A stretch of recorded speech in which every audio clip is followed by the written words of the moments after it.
सर्वेभ्यो नमो नमः। कक्षा में उपस्थित सभी सदस्यों का आदर सहित अभिवादन एवं स्वागत भी। सभी सदस्य अपने अपने इष्ट देव का ध्यान करें। माता गायत्री के मंत्रों का एक बार उच्चारण अवश्य कर ले। साथ ही अपने प्रेरणा के स्रोत एवं अपने गुरुजनों को अंतर मन से अवश्य अभिवादन कर ले। हम लोगों के द्वारा प्रतिदिन सुबह में प्रश्न कुंडली पर आधारित फलादेश की कक्षा का आयोजन किया जाता है। अभी विवाह से संबंधित कक्षा चल रही है। आज की कक्षा की विषय वस्तु है जो अभी विवाह से संबंधित चल रही है। तो बहुत से व्यक्ति पूछते हैं कि गुरुजी या पंडित जी शादी नहीं हो पा रहे हैं, हम क्या करें। तो पंडित जी को चाहिए या हम सबों को चाहिए कि इससे संबंधित सभी विषय वस्तुओं की जानकारी हम लोगों के पास में हो। कभी उपाय के माध्यम से होते हैं, कभी साधन के माध्यम से होते हैं, कई चीजें होती है। सभी चीजों को हम लोगों को जानना चाहिए।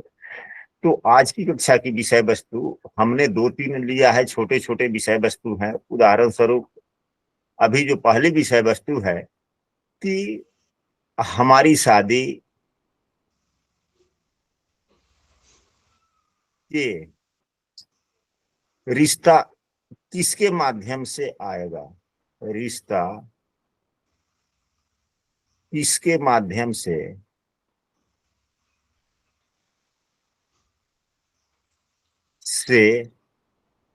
आएगा। यह ज्योतिष जो विषय है, यह हम लोग संभावना व्यक्त करते हैं और वही संभावनाएं बाद में सत्य भी होने की उम्मीद बनती है। तो इसके लिए कोई यह बड़ी विषय नहीं है, यह बहुत ही छोटी विषय वस्तु है। समझना क्या है कि सभी व्यक्ति के पास में तो कुंडली होते नहीं। यह नियम लग्न कुंडली पर भी लागू होते हैं, पूर्ण रूप से लागू होते हैं। हम इस पर बाद में आपस में डिस्कस कर लेंगे। हम लोग को समझना क्या होता है, केवल कुंडली का सप्तम भाव पहचानना होता है कि सप्तम भाव कुंडली का कौन होता है। यहाँ देखा जाए सप्तम भाव हमने लिख दिया है, इसी भाव को सप्तम भाव कहते हैं। सप्तम भाव में जो राशि लिखी गई होती है, जो नए सदस्य हैं, जो बिल्कुल ज्योतिष के बारे में नहीं जानते, वो सिर्फ यह जानते हैं कि या तो 11 नंबर कोई गिनती है, लेकिन नहीं, 11 नंबर गिनती नहीं है, यह राशि का द्योतक है। यह 11 नंबर की राशि है। 11 नंबर की राशि कुंभ राशि होती है। वैसे मेष से शुरू होकर मीन तक जो राशि है उसमें यह कुंभ राशि है। यह 7वें भाव में कुंभ राशि हो गया। और कुंभ राशि के स्वामी कौन है।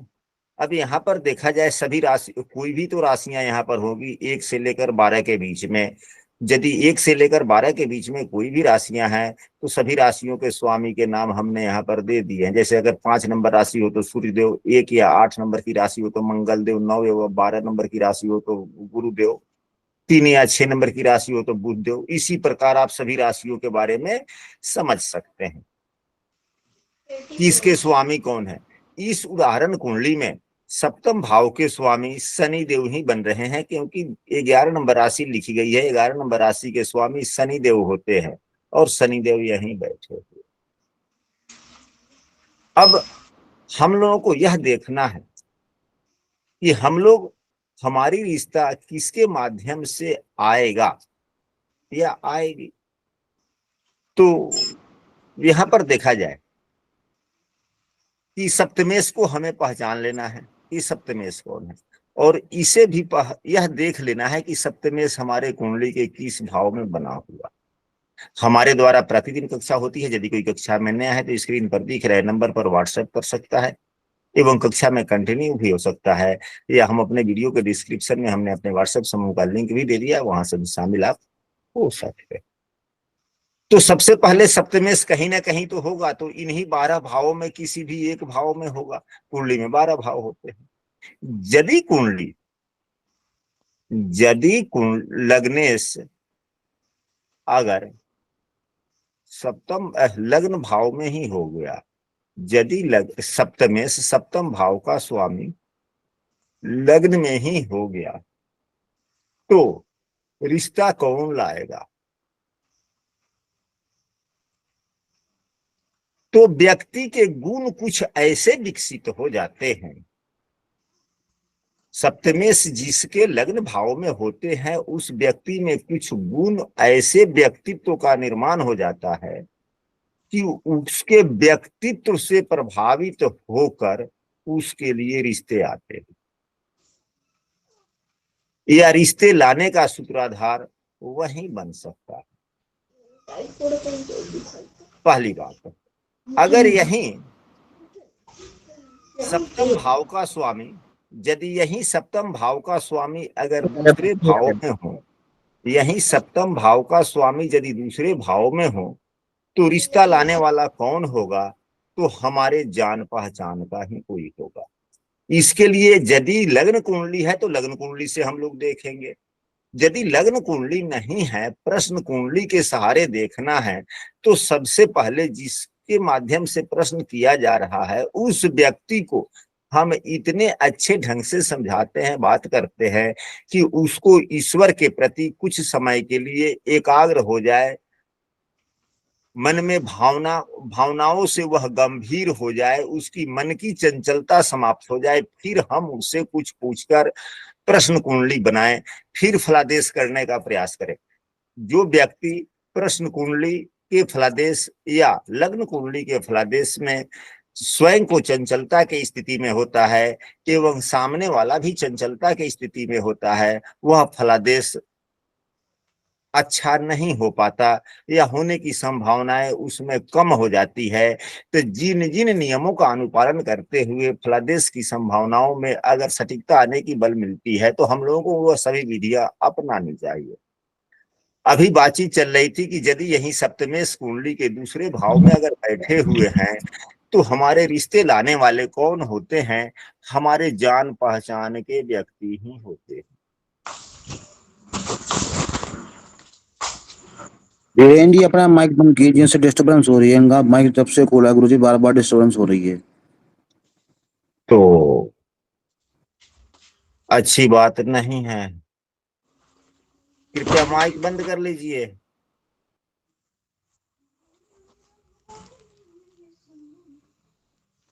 और सुनील जी आप होस्ट हैं, माइक आप भी बंद कर सकते हैं। इसके बाद कर में दिया हम लोग गुरु। चलते हैं, हाँ, इसके बाद में हम लोग चलते हैं कि कुंडली के तीसरे भाव यदि यही सप्तमेश हो जाए, या यह भी हो सकता है दूसरे भाव की कुछ विषय वस्तु बाकी रह गई कि दूसरे भाव में अगर सप्तमेश अगर होते हैं तो व्यक्ति का रिश्ता अपने परिचितों के माध्यम से ही आता है, जान पहचान का ही कोई व्यक्ति होता है, खास रिश्तेदारी में का होगा। अगर यही साथ ही यह दूसरा भाव धन का भी है, व्यक्ति चाहे कुछ ऐसा कमा रहा हो कि व्यक्ति के कमाई से होने वाले आय से नहीं, काम तो व्यक्ति करता ही है, आय तो होती ही है, लेकिन मन में एक जो होता है कि हाँ व्यक्ति संचयी स्वभाव का है, व्यक्ति के संचयी गुण होने के कारण उसके रिश्ते आते हैं। लेकिन माध्यम कौन होगा? आपके परिचित व्यक्ति ही कोई होंगे जो खास रिश्तेदार होंगे, कुटुंबीजन होंगे। अगर यही कुंडली के तीसरे भाव में हो तो कौन लाएगा? तो सूत्राधार वही होंगे जो आपके से उम्र में छोटे हैं, आपसे उम्र में छोटे हैं, उन्हीं के माध्यम से रिश्ते आने की संभावनाएं बनती हैं। यहाँ पर एक बात और है जो हम इस विषय वस्तु के समाप्त होने पर उस बात की जिक्र करेंगे कि हाँ, लग्नेश तो सभी व्यक्ति के कहीं ना कहीं किसी न किसी भाव में होते हैं, तो वह व्यक्ति फिर क्यों नहीं रिश्ते लाता? इसका क्या उपाय है? हम लोग इस विषय वस्तु पर भी चर्चा कर लेंगे। यदि यही सप्तमेश कुंडली के चौथे भाव पर होता है तो व्यक्ति का रिश्ता का मुख्य सूत्राधार उसके मां। अगर यही कुंडली के पंचम भाव में अगर कुंडली के पंचम भाव में अगर सातवें भाव का स्वामी अगर यहाँ पर हो जाए तो व्यक्ति का रिश्ता कई मायनों से आता है। पांचवा भाव प्रेम का भी है, हो सकता है कि प्रेम विवाह भी हो। पांचवा भाव विद्या का भी है, यानी कि बुद्धि का भी है। हो सकता है उस व्यक्ति का रिश्ता किसी ऐसे जगह से आए जिसके बारे में, उस व्यक्ति के बारे में, जो जीवन साथी बनने वाला है, जो पति या पत्नी बनने वाला है, वह पूर्व के साथी रहे हो, कॉलेज मेट रहे हो, स्कूल मेट रहे हो। ऐसे व्यक्ति का रिश्ता आने की संभावनाएं बन सकती, जिसके सप्तमेश अगर पंचम भाव में है तो यदि उनके अभिभावक आपसे पूछते हैं तो यह कम से कम इस बातों से जरूर तय करें, संभावनाएं बन सकती। अगर यही कुंडली के छठे भाव में हो तो छठे भाव से जिन रिश्तों का विचार किया जाता है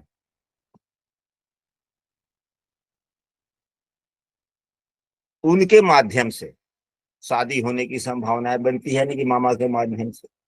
अगर यही सप्तमेश सातवें भाव में ही बैठे हुए, सप्तमेश यदि सातवें भाव में ही बैठे हुए हों तो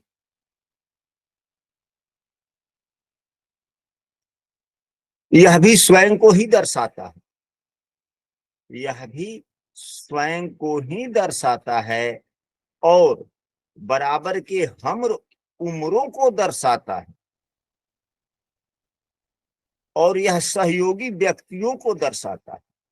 परंतु उसमें इस व्यक्ति का तो योगदान होता ही होता है, परंतु इसके जो विरोधी लिंग होते हैं, यदि महिला के लिए पूछा जा रहा हो तो पुरुष, अगर पुरुष के लिए पूछा जा रहा हो तो यह महिला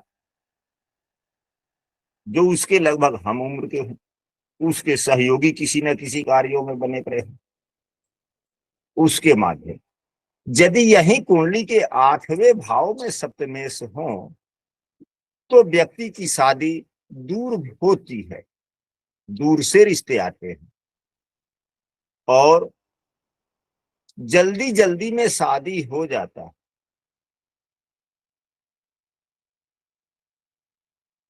अगर यही सप्तम भाव के स्वामी यदि नवम भाव में हो तो पिता के माध्यम से, उसके प्रमुख सूत्राधार पिता ही होते हैं, या नौवां भाव गुरुजन का भी है, गुरुजनों के माध्यम से आता। अगर यही सप्तमेश सप्तम दसम भाव में अगर यहाँ पर हो तो व्यक्ति जहां काम करता है, व्यक्ति जहां काम करता है, जिस ऑफिस में काम करता है, जिस स्कूल में पढ़ाने का काम करता है, वहां के उनके संगी साथी के द्वारा रिश्ते आने की संभावनाएं बनती है। अगर यही कुंडली के 11वें भाव में हो तो 11वां भाव बड़े भाई का है, बड़े मित्रों का है। अगर यही कुंडली में तीसरे भाव से हो तो नौकर चाकर के माध्यम से भी रिश्ते आने की संभावनाएं बनती है। वह भी सुझाव दे सकता है या देने का काम करता भी है। यहाँ मित्र भी जो हमसे उम्र में बड़ा है, हमारे बड़े भाई के सहयोग से हमारे रिश्ते आते हैं। इसके एक सूत्र और है नवमांश कुंडली से, उसकी दूसरी प्राथमिकता है और इसकी दूसरी प्राथमिकता है, दोनों में काफी अंतर है। हम लोग उसकी भी चर्चा हल्का कर लेंगे। अब जब हम लोगों ने यहाँ पर 11 भावों की हम लोगों ने चर्चा किया, आशा करते हैं कि आप सभी 12वें भाव के बारे में अनुमान लगा पाएंगे कि 12वें भाव से अगर 12वें भाव में सप्तम भाव के स्वामी हैं तो हम लोग क्या अनुमान लगा सकते हैं। इसमें कुंडली के भावों से संबंधित जिस भाव में सप्तमेश होता है, उस भाव से जिन रिश्तों का विचार किया जाता है या जिन मुख्य विषय वस्तुओं का विचार किया जाता है उसमें जीव तत्व जो बनते हों उसके माध्यम से रिश्ता आने की संभावनाएं बनती है। अब यहाँ पर एक प्रश्न और बनता है कि सभी के सप्तमेश तो कुंडली के किसी न किसी भाव में क्यों न होते ही होते, तो फिर क्या अगर मान लिया जाए कि यही सप्तमेश कुंडली के चौथे भाव में हो गए तो माँ का भाव हुआ। हर बच्चे के लिए फिर भी उसकी शादी नहीं हो पा रही, कारण क्या है?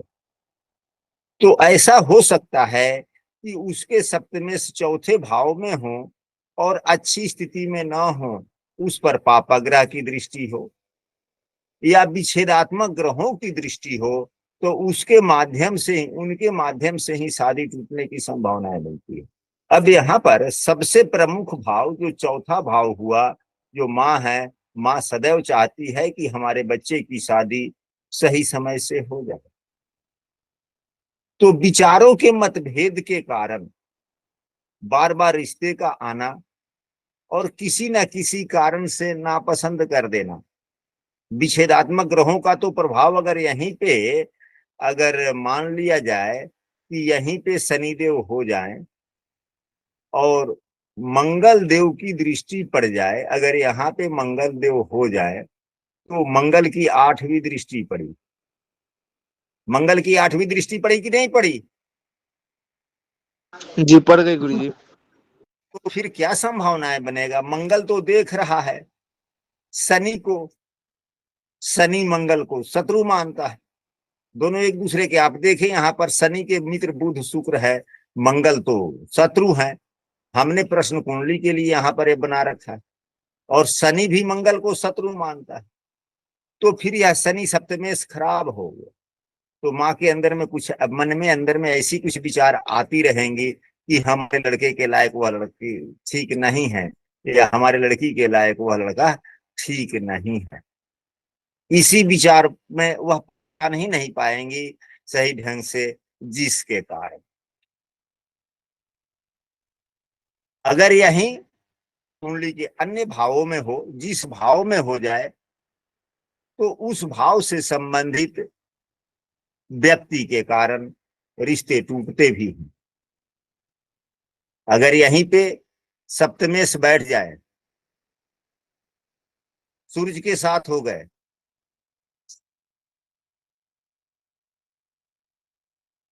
तो पिता के इच्छाओं के कारण रिश्ते तो आएंगे ही आएंगे, परंतु वहीं जल्दी स्वीकार नहीं करेंगे या नजरअंदाज करेंगे कि छोड़ो बाद में कर लेंगे, ऐसी हो सकती है। अगर यही दूसरे भाव में हो और पापाग्रह से या विच्छेदात्मक ग्रहों से अगर युक्त दृष्टि हो तो ऐसी स्थितियां बन सकती है। अब आप लोग एक मिनट,